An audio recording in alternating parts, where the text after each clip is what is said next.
మేధస్సును నమ్ముకునేది 1%, కష్టాన్ని నమ్ముకునేది 99%. తమ్ముళ్ళారా, నా చేతులెత్తి దండం పెట్టి చెప్తున్నా, కష్టపడి చదువుకోండి, ఇష్టపడి చదువుకోండి. సమాజంలో క్రైస్తవుడు అంటే లేబరుడు అనే ముద్ర ఉంది. యేసు నామం పేరిట ఆ ముద్ర చెరపవేయబడి, క్రైస్తవుడు అంటే ఓ ఇండస్ట్రియలిస్ట్, క్రైస్తవుడు అంటే ఒక IAS ఆఫీసర్, ఒక IPS ఆఫీసర్, ఒక బ్యూరోక్రాట్ అనే ముద్ర క్రైస్తవ సమాజానికి రావాలి. అలా రావాలి అంటే సుఖాన్ని శరీరానికి అలవాటు చేయకో, సౌఖ్యాన్ని శరీరానికి అలవాటు చేయకో. కష్టజీవిగా బ్రతుకుతూ ఉండు. ఇవాళ కాకపోయినా రేపు, రేపు కాకపోయినా ఏనాటికైనా నీ కష్టం నిన్ను నిలవబెట్టునుగాక. అసలు ఈ కష్టపడే విషయంలో ప్రపంచానికి రోల్ మోడల్ ఎవరో తెలుసా? ప్రపంచంలో ఉన్న సమస్త మనుషులకు రోల్ మోడల్ మన ఆరాధ్య దైవం ప్రభు అయిన యేసుక్రీస్తు వారు. యేసుక్రీస్తు వారిని గురించి బైబిల్లో రాయబడిన మాట, పగలంతా గ్రామానికి తిరిగి సువార్తను ప్రకటించేవాడు. ఎప్పుడెప్పుడు? పగలంతా గ్రామానికి వెళ్ళేవాడు, పట్టణానికి వెళ్ళేవాడు. పగలంతా గ్రామం తిరిగి సువార్త ప్రకటించి పగలంతా తిరిగి ప్రయాసపడ్డాడు కనుక రాత్రంతా కంప్లీట్ రెస్ట్ తీసుకున్నాడు అని బైబిల్లో రాసిందా? రాత్రంతా ఒలీవల కొండల దగ్గరికి వెళ్ళి ఏకాంతంగా ప్రార్థనలు గడిపేవాడు. పగలు పని, స్వరమెత్తాలి, పగలు పని, రాత్రంతా ప్రార్థన. బట్ట పెండబడినట్లుగా 3.5 సంవత్సరాలు ప్రభు పెండబడ్డాడు.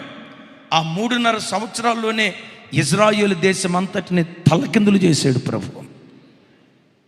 యేసు ప్రభు కష్టాన్ని దగ్గరుండి కళ్ళారా చూసిన అపోస్తులైన పేతురు వారు అంటారు కదా, క్రీస్తు శరీరమందు శ్రమపడిన గనుక మీరును అట్టి మనస్సును ఆయుధంగా ధరించండి. అయిలరా, శ్రమ నీ ఆయుధమైతే విజయాన్ని దేవుడు నీకు బానిసగా మారుస్తాడు.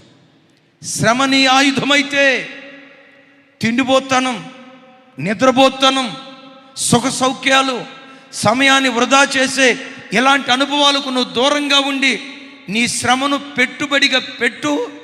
నేను విజేతగా దేవుడు నిశ్చయంగా నిలవబెట్టునుగాక. చప్పలు కొడితే యేసయ్యకు స్తోత్రాలు చెప్పు. నంబర్ 1, మాదిరికరమైన జీవితం. నంబర్ 2, కష్టించే జీవితం లేక శ్రమ జీవితం. నంబర్ 3, ఎంత కష్టపడినా అయిలారా వినండి, నువ్వు పడిన కష్టానికి, నువ్వు పడిన ప్రయాసానికి తగిన ప్రతిఫలం, మించిన ప్రతిఫలం ఇచ్చేది ఏదో తెలుసా? నీ ప్రార్థన జీవితం. ప్రార్థన లేకుండా నువ్వెంతైనా కష్టపడు, ప్రార్థన లేకుండా నువ్వెంతైనా ప్రయాసపడు, ప్రార్థన లేకుండా రేయింబగళ్ళు రెక్కల ముక్కలు చేసుకొని ప్రయాసపడు. ఆ కష్టం బూడిదలో పోసిన పన్నీర్ అయిపోతుంది. నీ ప్రయాసం ఫలభరితంగా మారాలన్నా, ప్రయాసానికి మించిన ప్రతిఫలం ఒక వ్యక్తి దేవుని యొద్ద నుంచి పొందుకోవాలన్నా, నీ ఆధ్యాత్మిక జీవితంలో నీకు మోకాళ్ళ అనుభవం నీకు ఉండాలి. Praise the Lord. గట్టిగా చెప్దాం, ప్రైజ్ ది లార్డ్. కష్టించే చేతులు, పెద్దగా చెప్పాలి, కష్టించే చేతులు, ప్రార్థించే మోకాళ్ళు. కష్టించే చేతులుండి రోజుకొచ్చి కనీసం 1 గంటైనా వ్యాపారవేత్తలతో చెప్తున్నా, ఉద్యోగస్తులతో చెప్తున్నా, 1 గంటైనా దేవుని సన్నిధిలో మోకాళ్ళు నీ అనుభవం నీకు లేకపోతే, నా కొడుకులు ప్రయోజకులు అవుతారని కష్టపడి ఏ పిల్లలను పెంచావో, ప్రార్థన లేకపోతే 20 సంవత్సరాలు నువ్వు పెంచిన పెంపకం వృధా అయిపోయే ప్రమాదం ఉంటుంది.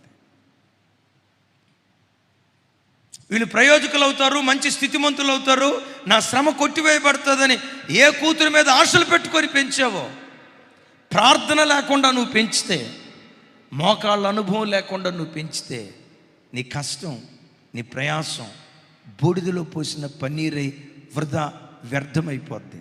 పని చేయి, ప్రార్థన చేస్తూ పని చేయి, కష్టపడు, మోకాళ్ళుని ప్రార్థన చేస్తూ కష్టపడు. నీ ప్రయాసానికి మించిన ప్రతిఫలం దేవుడు మనకు అనుగ్రహించునుగాక. నంబర్ 1, మోకాళ్ళ అనుభవం మనకుంటే ప్రయాసానికి మించిన ప్రతిఫలం. అవునా? 2 విచిత్రమైన మాటలు మీకు జ్ఞాపకం చేస్తాను. కీర్తనల గ్రంథం 126 కీర్తన 6వ చరణం, అలాగే యెషయా గ్రంథం 5వ అధ్యాయం 10వ వచనం. ఈ 2 మాటలు మీతో పంచుకుంటాను, నాతో కలిసి చెప్పడానికి ప్రయత్నం చేయండి. కీర్తనల గ్రంథం 126:6, యెషయా గ్రంథం 5వ అధ్యాయం 10వ వచనం. నాతో కలిసి. పిడికెడు విత్తనములు చేతబట్టుకొని ఏడ్చుచూ పోవు విత్తువాడు సంతోషగానము చేయుచు పనులు మోసుకొని వచ్చును. 5వ అధ్యాయం 10వ వచనం. నాతో కలిసి. 10 ఎకరముల ద్రాక్ష తోట ఒక కుంచెడు రసం ఇచ్చును. కుంచెడు అంటే 8.5 కిలోలు. ఆ వ్యక్తి 10 ఎకరాల ద్రాక్ష తోట వేశాడట. ఆ 10 ఎకరాల ద్రాక్ష తోట అంతా సాగుబడి చేస్తే 10 ఎకరాల ద్రాక్ష తోటలో నుంచి ఎన్ని కిలోల రసం వచ్చిందట అంటే ఎకరానికి 1 కిలో కూడా రాలా. ఎంత విచిత్రమో చూడండి. అంటే పెట్టిన విత్తనాలు కూడా తిరిగి రాలా. 10 ఎకరాలు వ్యవసాయం చేస్తే కనీసం 10 కిలోల ద్రాక్ష రసం కూడా రాలా. ఎందుకు రాలేదో తెలుసా? ఈ వ్యక్తి ప్రార్థించకుండా పని చేశాడు. ఎకరం కాదు సాగుబడి చేసింది, 2 ఎకరాలు కాదు సాగుబడి చేసింది. చెప్పండి ఎన్ని ఎకరాలు చేశాడు? అంటే 10 ఎకరాలు సాగుబడి చేశాడంటే ఎక్కువ కష్టపడి ఉంటాడా, తక్కువ కష్టపడి ఉంటాడా? కదా. అంత ఎక్కువ కష్టపడ్డా 10 ఎకరాలు సాగుబడి చేస్తే వచ్చిన ప్రతిఫలం ఎకరానికి కిలో కూడా రాలా. 126 కీర్తనలో ఇందాక చదువుకున్నాం కదా, అతడు పట్టుకుంది పిడికెడు విత్తనాలే. నా వైపు చూడండి. పిడికెళ్ళు కాదు. అమ్మ చెప్పండి రా తల్లి. పిడికెళ్ళు కాదు, పిడికెడు అంటే జస్ట్ ఒక పిడికెడు విత్తనాలు ఇలా చేత పట్టుకొని, అయ్యా విత్తనాలు విత్తబోతున్నా. విత్తనం మొలకెత్తింప చేసే శక్తి నీలోనే ఉంది కదా. ఒక్కొక్క విత్తనం 100 ఫలభరితంగా మార్చగలిగిన దేవుడవు నీవే కదా. విత్తనం విత్తుతున్నానయ్యా, కష్టపడి పొలాన్ని సాగుబడి చేశా. నా ప్రయాసం వృధా కాకూడదయ్యా, నా కష్టం వృధా కాకూడదయ్యా అని విత్తనాలు విత్తుతూ లోకంలో ఉన్న రైతులందరూ ఆ విత్తనానికి నీళ్లు పోస్తే ఈయన తన కన్నీటిని పోసాడు. తన కన్నీటి చుక్కలు ఆ విత్తనాల్లో పోసి జస్ట్ పిడికెడు విత్తనాలే విత్తాడు. పంట కోసే కాలంలో పన్నలు గమనించండి, పన మోసుకొని రాలేదట, పనలు మోసుకుంటూ వచ్చాడు. విత్తింది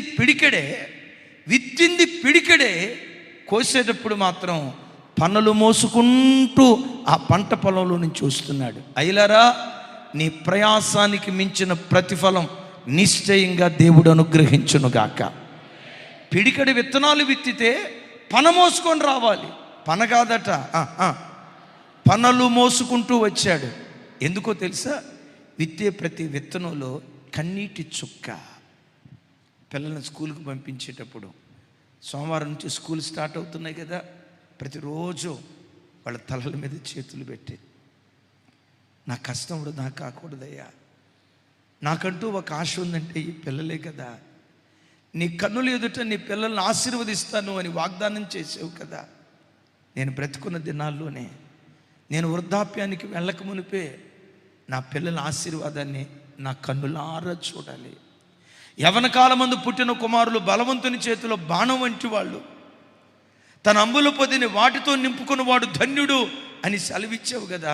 నా పిల్లలు యవన కాలానికి వచ్చేసరికి నా చేతికి అందొచ్చే కుమార్తెలుగా నా కుమారులను దీవించని స్కూలుకు పంపించే ప్రతిరోజు వారి తల మీద చేయబెట్టి చిన్న ప్రార్థన చేయి.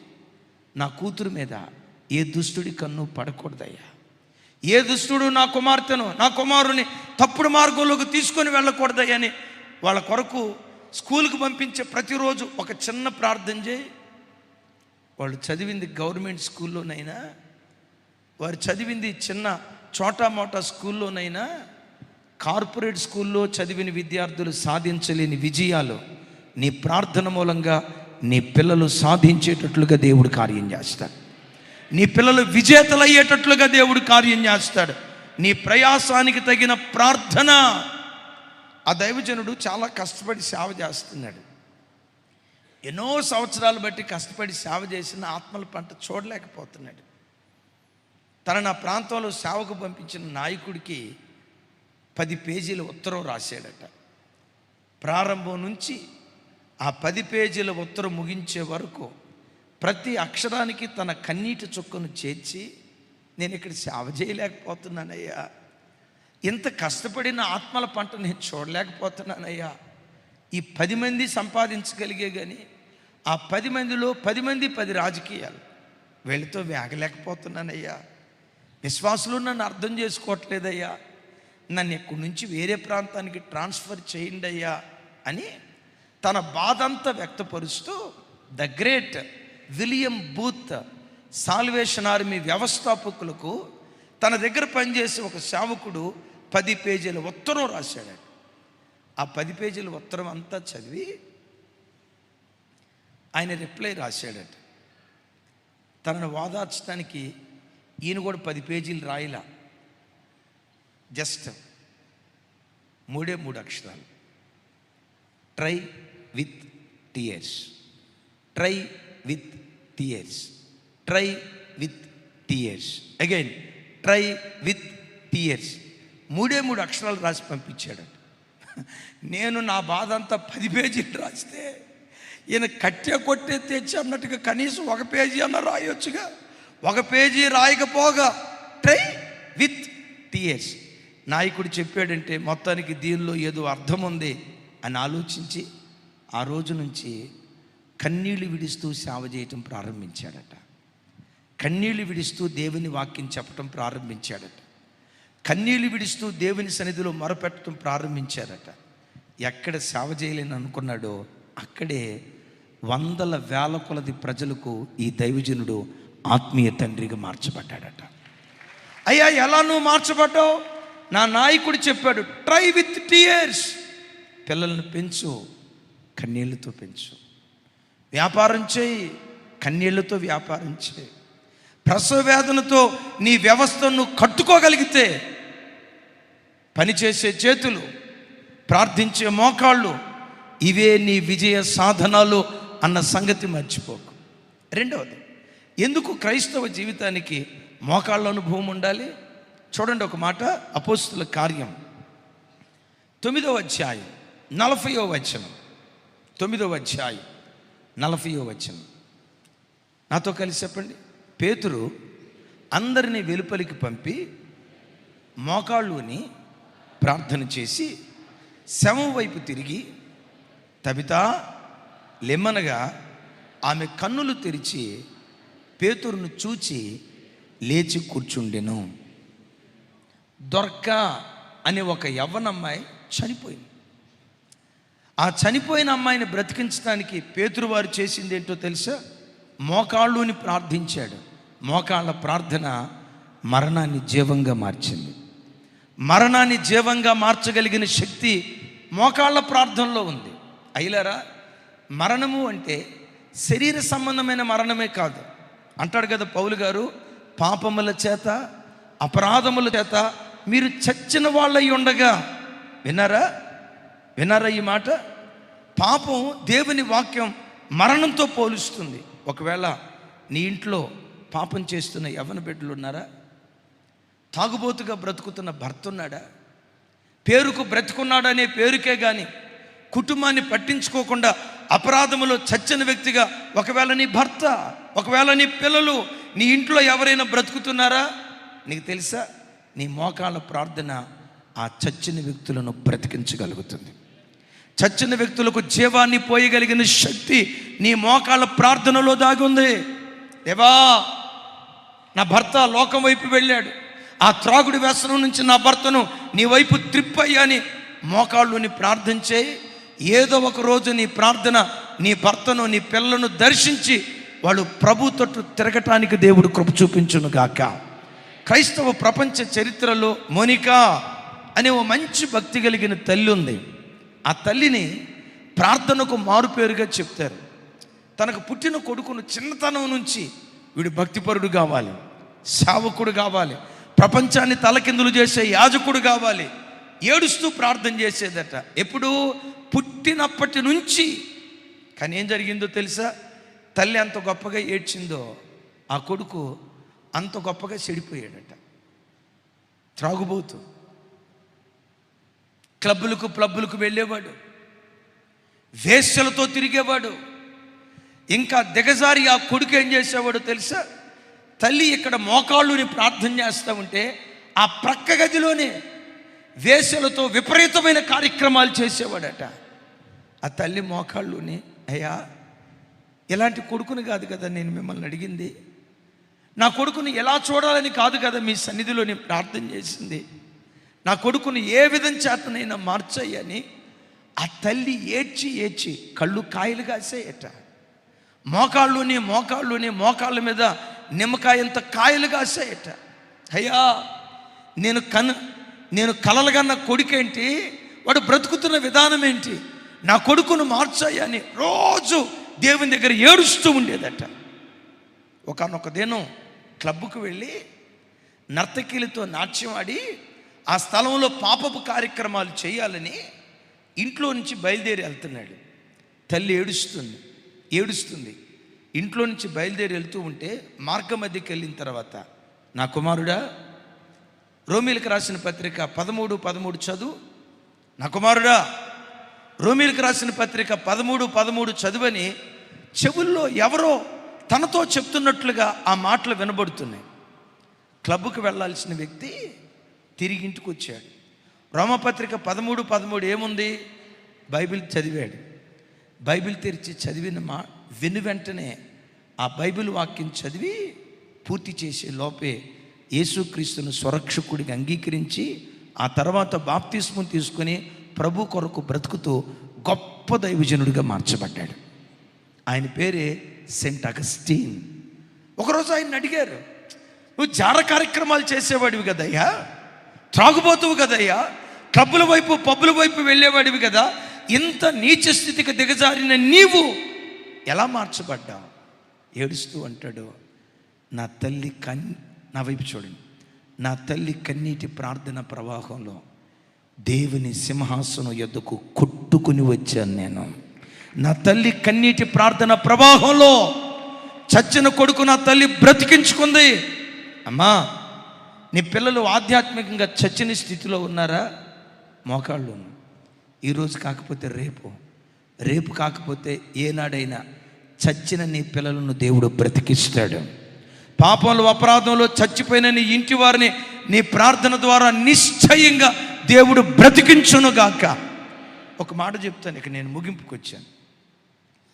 దేవుని సన్నిధిలో నీ మోకాళ్ళు ఉంటే ఏ సమస్య అయినా నీ ఎదుట మోకరించటానికి దేవుడు కృప చూపిస్తాడు. ఏ సమస్య అయినా నీ బ్రతుకులో నిశ్శబ్దం అవుతుంది. మోకాళ్ళ అనుభవం నీకు లేకపోతే ప్రతి సమస్య ఎదుట నువ్వు మోకరించాల్సి వస్తుంది. ప్రతి సమస్య నిన్ను అల్లాడించడం ప్రారంభించాల్సి వస్తుంది. బాగా ఈ మాట ఆలోచించండి. ప్రతి దినం దేవుని సన్నిధిలో మోకాళ్ళునే వ్యక్తిగా ఉంటే ఆ దినం జీవితంలో ఏ సమస్య నీకు ఎదురైనా ఆ సమస్య నీ ఎదుటే మోకరించేటట్లుగా దేవుడు కార్యం చేస్తాడు. రోగం నీ సమస్య, యేసునామములో అది నీ ఎదుట మోకరించునుగాక. భక్తిహీనత నీ సమస్య, యేసునామములో అది నీ ఎదుట మోకరించునుగాక. ఒకవేళ సైతాను సింహంలాగా గర్జిస్తూ నేనేదో చేయాలని ప్రయత్నం చేశాడా, నీ మోకాళ్ళ ప్రార్థన సింహాల నోళ్లను ముయ్యించగలుగుతుంది. ఈ 2 ఆయుధాలు కలిగి బ్రతుకు. నంబర్ 1 కష్టించే చేతులు. నంబర్ 2 పెద్దగా కష్టించావు, ప్రార్థించావు, నేను కష్టపడ్డా, నేను ప్రార్థన చేశా, నేను డెఫినెట్గా సక్సెస్ అవుతా అని అనుకోకు. జీవితంలో ఎప్పుడు ఈ మాట గుర్తుపెట్టుకోండి. కొరింథీయులకు రాసిన మొదటి పత్రిక 3వ అధ్యాయం 6-7 వచనాలు.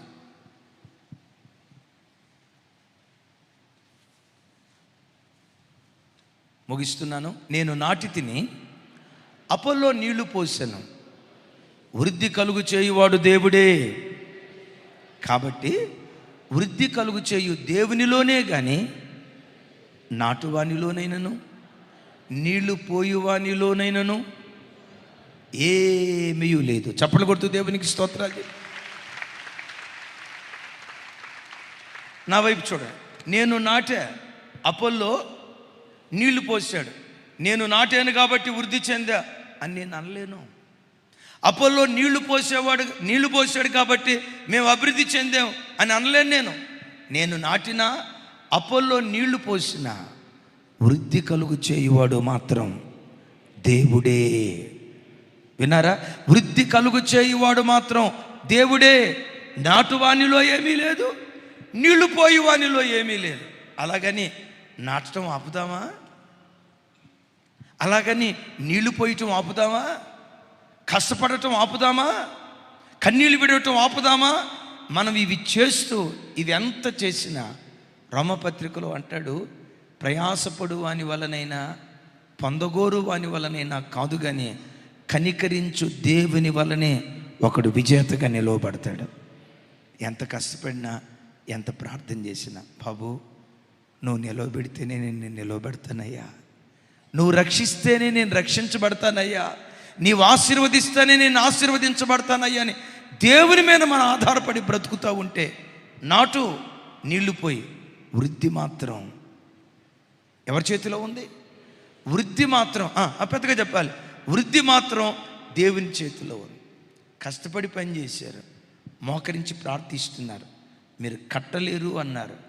52 రోజుల్లో ఆ గోడ పని సంపూర్తిగా పూర్తి చేయటానికి దేవుడు కృప చూపించాడు. అంటాడు 6వ వచనం నెహెమ్యా గ్రంథం. అయితే ఈ గోడ పూర్తి చేసింది నెహెమ్యా కాదు, కష్టపడి పనిచేసిన వాళ్ళు కాదు, ప్రయాసపడి పనిచేసిన వాళ్ళు కాదు. నెహెమ్యా గ్రంథం 6వ అధ్యాయం 15-16 వచనాలు. ఏలూలు మాసంలో 52వ దినమున ప్రాకారము కట్టుట సమాప్తమయ్యను. 16వ వచనం. నాతో కలిసి మాట చెప్పండి. ఆ పని పూర్తయింది. ఇక్కడి నుంచి పెద్దగా చెప్పండి. ఏలయనగా ఈ పని మా దేవుని వలన జరిగినది. ఏ పని? గోడ కట్టి పూర్తి చేసే ఈ పని మా వలన జరగల, మా దేవుని వలన జరిగింది. విశ్వసించు. శక్తి చేత కాదు, బలం చేత కాదు, దేవుడు తన ఆత్మ ద్వారా నీలో తన కార్యాన్ని సంపూర్తి చేయునుగాక.